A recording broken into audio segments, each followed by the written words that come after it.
Assalamualaikum, I'm Ara Ishtiaq here. Today we are going to discuss FSC Chemistry Part 1. Students, we will start our new chapter, the chapter number 5, in which we will study the atomic structure. हम atom के structure को detail में chapter number 5 में discuss करेंगे। Atom क्या होता है? किसी भी मैटर का छोटे से छोटा हिस्सा।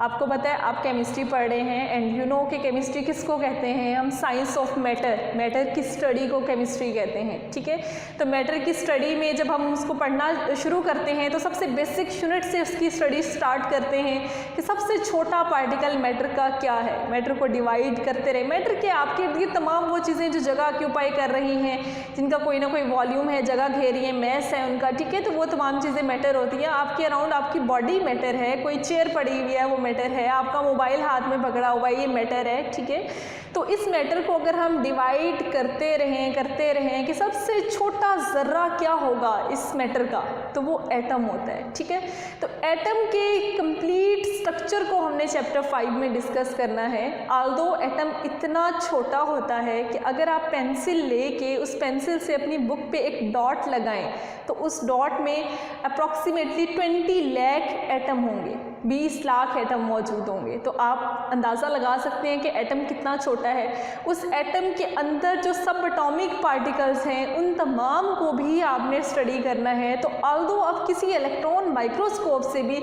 उन पार्टिकल्स को बिल्कुल एक क्लियरली उसकी क्लियर इमेज नहीं ले सकते हैं, क्लियरली नहीं देख सकते एटम के पार्टिकल्स को, बट हम कुछ ऐसे एक्सपेरिमेंट्स कर लेते हैं कि हमें पता चल जाता है एटम के अंदर मौजूद पार्टिकल कैसे हैं या उनकी प्रॉपर्टीज़ कैसी हैं। ठीक है, तो चैप्टर नंबर 5 में आपने बहुत सारे एक्सपेरिमेंट्स करने हैं जिससे आपको प्रूफ्स मिलेंगे कि एटम में इलेक्ट्रॉन भी होते हैं, न्यूट्रॉन भी होते हैं, प्रोटॉन भी होते हैं, उनकी प्रॉपर्टीज़ कैसी हैं, उन पे चार्जेस कैसे हैं, या आपको उनकी डिस्कवरी कैसे की गई, आपको कैसे पता चला कि इलेक्ट्रॉन भी एटम में मौजूद है। ठीक है, तो सबसे पहले हम देख लेते हैं सब atomic particles of atom. Atom में सब एटॉमिक पार्टिकल कौन से होते हैं? अगर हम हिस्ट्री की बात करें तो स्टार्ट में ये समझा जाता था कि मैटर को अगर हम डिवाइड करते रहें तो सबसे बेसिक यूनिट उसका एटम होता है, और डाल्टन के अकॉर्डिंग इस एटम को आप फर्दर डिवाइड नहीं कर सकते।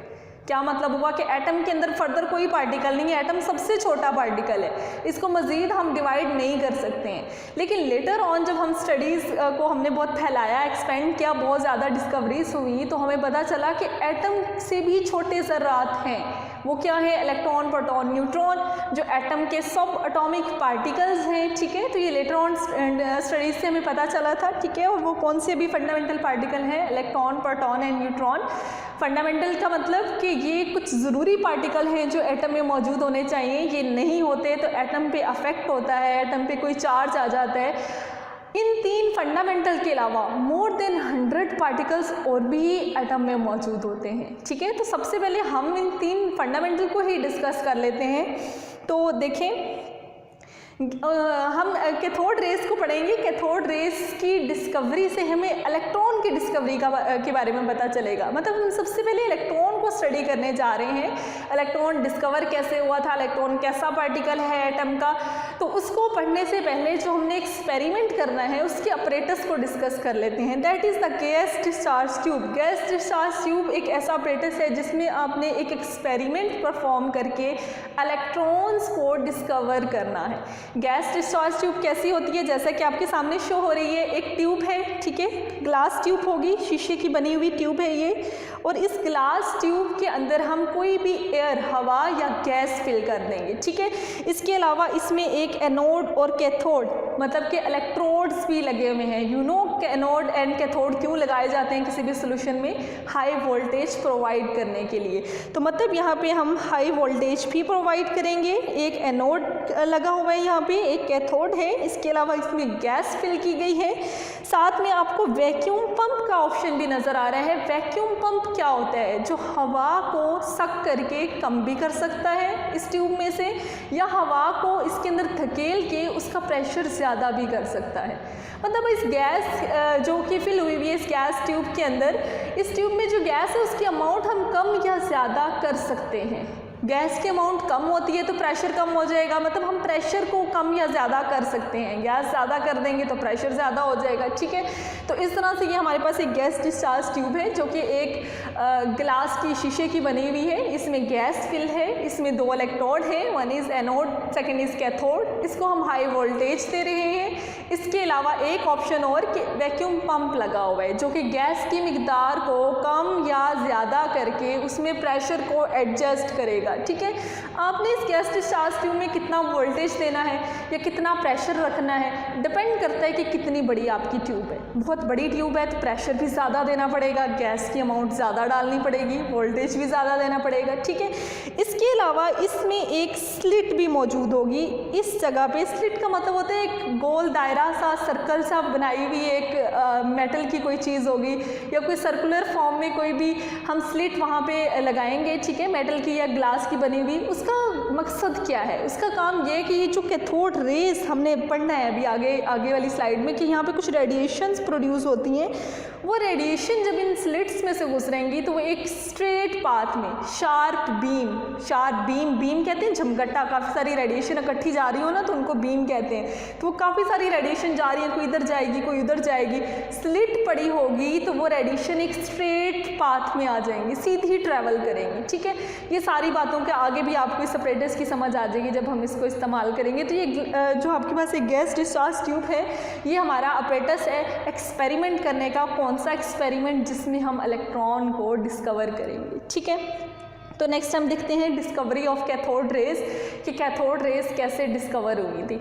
ये आपके सामने वही ग्लास डिस्चार्ज ट्यूब जिसको भी हम पढ़ के आए हैं वो बनी हुई है। कुछ बातें याद रखनी है कि इसमें एनोड एंड कैथोड लगा हुआ है। उनका मकसद क्या है? हाई वोल्टेज प्रोवाइड करेंगे, ठीक है। यहाँ पे कैथोड और एनोड की मदद से हम ये इस जगह से हम बैटरी अटैच करके हाई वोल्टेज प्रोवाइड करेंगे, ठीक है। और इसके अलावा इसमें हवा भी मौजूद है, एयर गैस, उसका कोई ना कोई प्रेशर होगा, और वैक्यूम पंप भी है जिससे हम प्रेशर एडजस्ट कर लेंगे। अब एक बात देखिए कि उन्होंने वोल्टेज लगाया सबसे पहले इस गैस में ना, करंट गुजारने के लिए वोल्टेज दिया, बहुत हाई वोल्टेज लगाया, 5000 का वोल्टेज भी अप्लाई किया, लेकिन करंट नहीं गुजर रहा था गैस में से, ठीक है। गैस में से करंट नहीं पास हो रहा था इवन एट हाई वोल्टेज।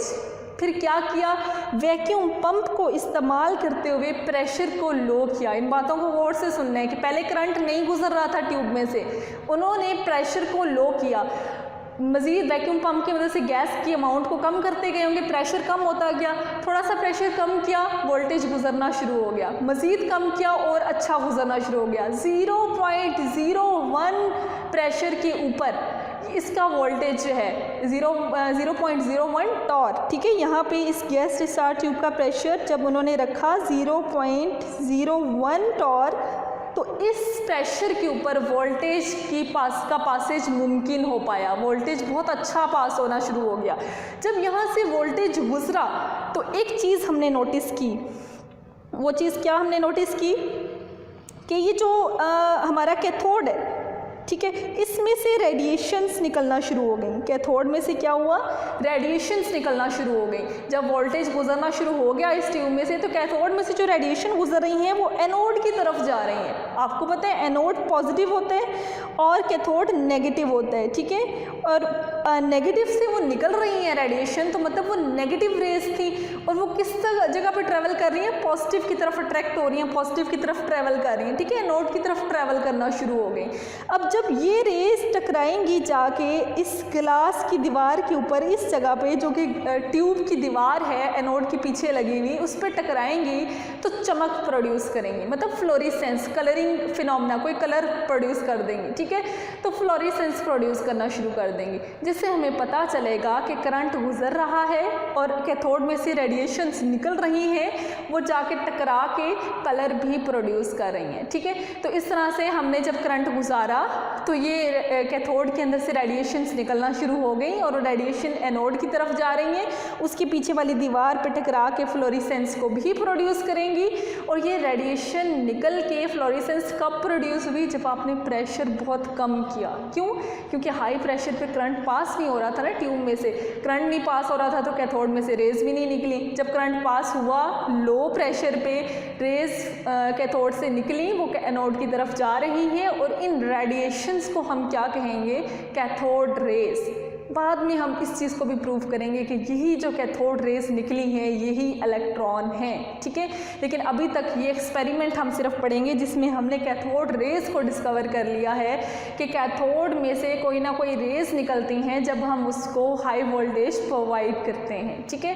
तो आज तक के लेक्चर में हम इतना ही पढ़ेंगे कि हमने कैथोड रेज प्रोड्यूस करवाई हैं। आगे हम नेक्स्ट लेक्चर्स में कैथोड रेज की एक एक खसूसियत को डिस्कस करेंगे और एट द एंड प्रूव कर देंगे कि यही कैथोड रेज एक्चुअली इलेक्ट्रॉन्स हैं। तो हमारी डिस्कवरी ऑफ इलेक्ट्रॉन कंप्लीट हो जाएगी। That was all about today's lecture. अल्लाह हाफिज़।